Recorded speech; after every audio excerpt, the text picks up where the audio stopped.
I'm Chris McNamara with Super Topo.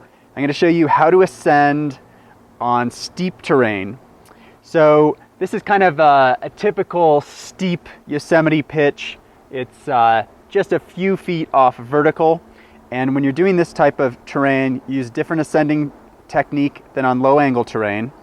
So once you've gotten the proper length, as we discussed earlier, where you have that bend in your elbow so that you can rest completely and not be straining to grab that, I then just put my bottom foot in these, it's the third step, but in an atrial style aiders, it's the second step. And I'm just gonna pretty much ignore the aider attached to the upper ascender. And all you do is push up, rest, slide up the ascender, push up, rest, slide up the ascender. I don't use this because to try to coordinate using this, you end up leaning way farther out and you end up just putting way more effort on your upper arm. So you might ask, what's even the point of having this? And if you are doing a really long, steep pitch and you know there's not going to be any need for this, often I'll just take it, disconnect, clip it to the side of my harness.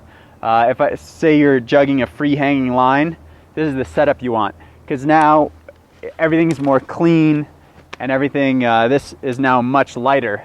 Makes a big difference when you're going up a really long, steep pitch. So you go up about 10 feet and then you're going to want to tie backup knots.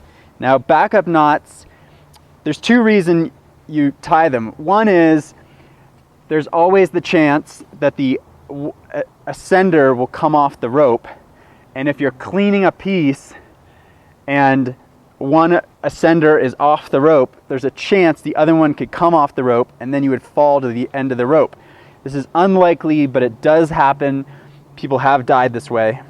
So that's the first reason why you want to tie backup knots. The second reason is when you have tons of rope hanging below you, there's always the chance it's going to snag something. On my first climb of the nose, I wasn't tying backup knots because we were doing it in a day and I was trying to go fast. And I did a really long pitch where I cleaned it, and right when I got to the belay, the rope got caught 80 feet down, which meant I had to rappel 80 feet, untangle the rope, and then jug all the way back up. Cost tons of time and really wore me out. And if there's a whole bunch of rope hanging underneath you, the rope can get blown over, hooked on some distant flake, and theoretically get hooked in a way that you can't really safely clean it. So what you do every 20 to 40 feet is I just take a bite of rope kind of right below me, tie a quick overhand knot, grab a locking beaner, clip it directly to the belay loop, and then I'll just throw it in there, keep going. As you go, you just keep accumulating these. Now some people ask, why don't you clean like with a gree-gree?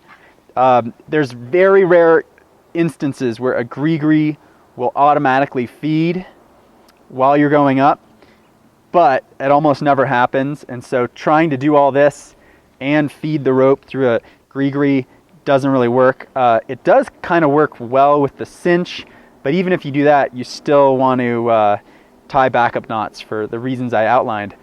So that's how you ascend steep and overhanging terrain.